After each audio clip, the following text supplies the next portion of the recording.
Hi, welcome to ஹஸ்பி creations. இன்றைக்கி வந்துட்டு நம்ம ஜிக்ஸாக் ஸ்டிச் பார்க்கலாம். ஃபஸ்ட்டு 5 ஸ்டிச் மட்டும் நான் உங்களுக்கு ஒரு கிளாஸாக சென்ட் பண்ணுவேன்.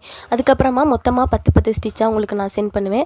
இப்போ ஜிக்ஸாக் ஸ்டிச்சுக்கு பார்த்தீங்கன்னா டபுள் லைன் நம்ம போட்டுக்க போகிறோம். போட்டுட்டு ஃபஸ்ட்டு ஒரு லைனில் வந்துட்டு ஒரு சென்டிமீட்டருக்கு ஒரு புள்ளி மாதிரி நீங்கள் வச்சுக்கோங்க, டாட் மாதிரி. அடுத்து செகண்ட் லைனில் இந்த 2 டாட்டுக்கும் இடையில நம்ம ஒரு டாட் வைக்க போகிறோம். இந்த மாதிரி நீங்கள் போட்டுக்கிட்டு இதில் தான் இப்போ ஜிக்ஸாக். இப்போ சில்க் த்ரெட்ல டபுள் ஸ்டாண்ட்ஸ் எடுத்திருக்கேன். இப்போ ஃபஸ்ட்டு டாட்டில் நீங்கள் வந்துட்டு பஞ்ச் பண்ணி ஒரு பெரிய செயின் மாதிரி எடுத்து செகண்ட் டாட்டில் நீங்கள் பஞ்ச் பண்ணணும் எகைன். ஓகேவா? இது வந்து கொஞ்சம் பெரிய செயினாக அப்படியே நீங்கள் வந்துட்டு எடுத்துக்கோங்க. நெக்ஸ்ட்டு கண்டிப்பாக வந்து பெரிய ஜிக்ஸாக் போடும்போது நம்ம லாக் போடாமல் போகவே கூடாது.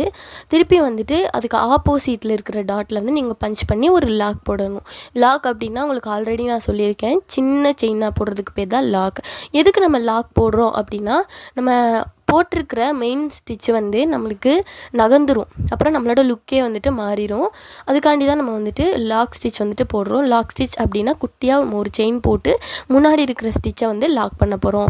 ஸோ இதே மாதிரி தான் நீங்கள் ஃபுல்லாக வந்து போட போகிறீங்க. அந்த டாட்லேருந்து இந்த டாட்டுக்கு இப்போ ஃபஸ்ட்டு வந்து நான் டாட் வச்சுருக்கேன். நீங்கள் வந்து ஃப்ரீ ஹேண்டாகவும் கூட நீங்கள் போட்டுக்கலாம். ஓகேவா? இந்த சைடு ஒரு பெரிய செயின் போட்டு ஒரு லாக், அந்த சைடு ஒரு பெரிய செயின் போட்டு ஒரு லாக். இதே ப்ராசஸை வந்து கண்டினியூவாக போடுங்க. கண்டிப்பாக வந்து சில்க் த்ரெட்டில் டபுள் ஸ்டாண்ட்ஸ் எடுத்து நீங்கள் போடுங்க. வேறு எந்த த்ரெட்லையுமே நீங்கள் போட வேணாம். அதாவது சூயிங் த்ரெட்டு, ஜரி த்ரெட்டு, இது எதுலேயுமே போட வேணாம். கண்டிப்பாக சில்க் த்ரெட்டு உங்களுக்கு கஷ்டமாக தான் இருக்கும், சிக்கும், அந்து போகும். பட் நீங்கள் அந்த மாதிரி வந்து ஃபீல் பண்ணாதீங்க. அதுக்காண்டி தான் நான் ஒரு கிளாஸாக இப்போ உங்களுக்கு கொடுத்துக்கிட்டு இருக்கேன். மொத்தமே நம்மளுக்கு 120 கிளாஸ்க்கு மேலே தான் வரப்போகுது. ஆனால் நீங்கள் பார்த்தீங்கன்னா ஒரு 10 கிளாஸ்லேயே வந்து உங்களுக்கு எக்ஸ்பீரியன்ஸ் வந்துடும்.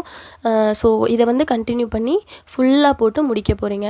நெக்ஸ்ட்டு வந்து குட்டியாக ஜிக்ஸாக் போடுறது எப்படி அப்படின்றத நான் சொல்கிறேன். ஏன் வந்துட்டு டிஃப்ரெண்ட்டாக நம்ம ஸ்டிச்சஸ் கற்றுக்குறோம் அப்படின்னா, நம்மளுக்கு எந்த ஸ்டிச் வேணால் ப்ளவுஸில் எந்த இடத்துல வேணால் நம்ம யூஸ் பண்ணுவோம். ஜிக்ஸாக்லாம் கண்டிப்பாக நம்மளுக்கு ரொம்ப இம்பார்ட்டண்ட்டான ஸ்டிச்சு. இப்போ வந்துட்டு இன்னொரு மெத்தடில் நான் ஜிக்ஸாக் போடுவேன், அதுவுமே ரொம்ப இம்பார்ட்டண்ட், பார்த்துக்கோங்க. கடைசியில் வந்துட்டு எப்பவும் போல் நம்ம என் நாட் போட்டுட்டு அந்த மேலே இருக்கிற நாட்டை வந்துட்டு நம்ம கீழே வந்துட்டு இழுத்து விடணும். உங்களுக்கு அது இப்போதைக்கு வரல அப்படின்னா விட்டுருங்க, பரவாயில்ல. நான் எப்படி வந்துட்டு மேலே நாட் வந்து அப்படியே நின்றுச்சு அப்படின்னா அதை எப்படி கீழே இழுத்து விடுறது, கீழே வந்து எடுத்து விடுறது அப்படிங்கிறத நான் உங்களுக்கு தனியாகவே உங்களுக்கு நான் ஏதாச்சும் ஒரு கிளாஸில் சொல்கிறேன். இப்போ நீங்கள் பண்ணிங்கன்னா உங்களுக்கு ரொம்ப கஷ்டமாக தெரியும், அதனால தான் நான் இப்போ சொல்லலை. ஓகே, இப்போ வந்து பெருசாக ஜிக்ஸாக் வந்து நம்ம போட்டுட்டோம். இப்போ குட்டியாக, அதாவது ஒரு செயின் ஸ்டிச்சில் ஜிக்ஸாக் நம்ம எப்படி போடுறது அப்படிங்கிறது தான் இப்போ சொல்லித்தர போகிறேன். அதுக்கு வந்துட்டு ஃபஸ்ட்டு எப்பவும் போல் பேசிக் செயின் ஸ்டிச் வந்து நீங்கள் போட்டுக்கோங்க. இப்போ பார்த்தீங்கன்னா எனக்கே இந்த சில்க் த்ரெட் வந்து கொஞ்சம் பழசாகவும் லைட்டாக வந்து எனக்கு ஸ்டக் ஆகுது. கண்டிப்பாக நீங்கள் நியூவாக போடுறதுனால நல்லா ஸ்டக் ஆகிறதுக்கு வாய்ப்பு இருக்குது. ஆனால் அதை நினச்சி பயந்துட்டு நீங்கள் என்னடா இப்படி இருக்கேன்னு சொல்லிட்டு ஃபீல் பண்ணாதீங்க. ஓகே, இப்போ வந்து செயின் ஸ்டிச் நம்ம போட்டாச்சா? இப்போ செயின் ஸ்டிச்சுக்கு மேலேருந்து குத்தி, அதாவது பஞ்ச் பண்ணி இந்த சைடு க்ராஸாக நம்ம வந்துட்டு குத்த போகிறோம். பக்கத்துலேயே போட்டுக்கோங்க. இந்த சைடு ஒரு ஸ்டிச்சு, க்ராஸாக அந்த சைடு ஒரு ஸ்டிச்சு. நீங்கள் நினைக்கலாம், என்ன இப்போ மட்டும் லாக் போடலையே அப்படின்னு சொல்லிட்டு. இந்த மாதிரி செயின் ஸ்டிச் மேலே நம்ம போடும்போது லாக் வந்து தேவையில்லை. ஏன்னா குட்டி ஸ்டிச்சுங்கிறதுனால பெருசாக மூவ் ஆகாது. ப்ளஸ் இதுக்கு வந்துட்டு உங்களுக்கு வந்து தேவைப்படாது. குட்டியாக போடுற ஸ்டிச்சுக்கு மோஸ்ட்லி உங்களுக்கு லாக் வந்துட்டு தேவைப்படாது. ஸோ இந்த ஸ்டிச்சுக்கு நீங்கள் லாக் ஸ்டிச் வந்து போடக்கூடாது. ஓகேவா? போட்டிங்கனாலும் லுக் வந்து நல்லா இருக்காது. இதெல்லாம் எங்கே வரப்போகுது அப்படின்னு நீங்கள் நினைக்கக்கூடாது. இந்த ஸ்டிச்லாம் நெட் ஃபிக்ஸிங் அப்போ உங்களுக்கு மெயினாக கண்டிப்பாக யூஸ் ஆகும். அதனால நல்லா ப்ராக்டிஸ் பண்ணி வச்சுக்கோங்க.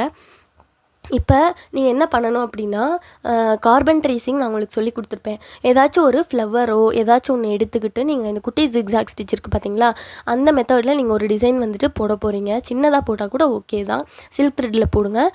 ஏதாவது ஒரு ஃப்ளவரை நீங்கள் ட்ரேஸ் பண்ணிவிட்டு ஃபஸ்ட்டு ஃபுல்லாக செயின் ஸ்டிச் போட்டுட்டு அதுக்கப்புறமா ஜிக்ஸாக் ஸ்டிச் வந்துட்டு போடணும். நீங்கள் பேசிக் செயின் ஸ்டிச்சுக்கு நீங்கள் எடுத்த அந்த டிசைனே இதில் இருக்கக்கூடாது. அதில் ஒரு ரோஸ் போட்டிருக்கீங்க அப்படின்னா அதில் வேறு ஏதாச்சும் ஒரு டிசைன் எடுத்துக்கோங்க. கண்டிப்பாக வந்துட்டு ஈஸியாக இருக்கும். இதை போட்டுட்டு எனக்கு குரூப்பில் வந்துட்டு நீங்கள் சென்ட் பண்ணுங்கள். ஓகேங்களா? எந்த டவுட் இருந்தாலும் என்கிட்ட நீங்கள் கிளியர் பண்ணிக்கலாம். உங்களுக்கு எந்த இடத்துல வரலையோ அது ஒரு வீடியோ எடுத்து எனக்கு வாட்ஸ்அப்பில் சென்ட் பண்ணுங்கள். நீங்கள் என்ன மிஸ்டேக் பண்ணுறீங்க அப்படின்னு நான் உங்களுக்கு சொல்கிறேன். அப்புறமா நீங்கள் நல்லா போட்டுருவீங்க. ஓகே, இப்போ லாஸ்ட்டில் வந்துட்டு ஒரு லாக் போட்டுட்டு நீங்கள் இதை முடிச்சுக்கலாம். நீங்கள் சும்மா ஒரு லைன் ஒன்று போட்டுட்டு அதுக்கப்புறமா நீங்கள் ஒரு டிசைன் மெயினாக ஒரு ஃப்ளாரோ ஏதோ ஒன்று நீங்கள் போட்டாலே ஓகே தான். பெண்டாக இருந்தாலுமே இதே மெத்தடு தான். செயின் ஸ்டிச் போட்டுட்டு அதுக்கு மேலே வந்து அப்படியே ஜிக்ஸாக் குட்டி ஸ்டிச் வந்து கொடுக்க போகிறீங்க. நெக்ஸ்ட்டு வந்து அடுத்த கிளாஸில் நம்ம மீட் பண்ணுவோம். ஓகே, டாடா.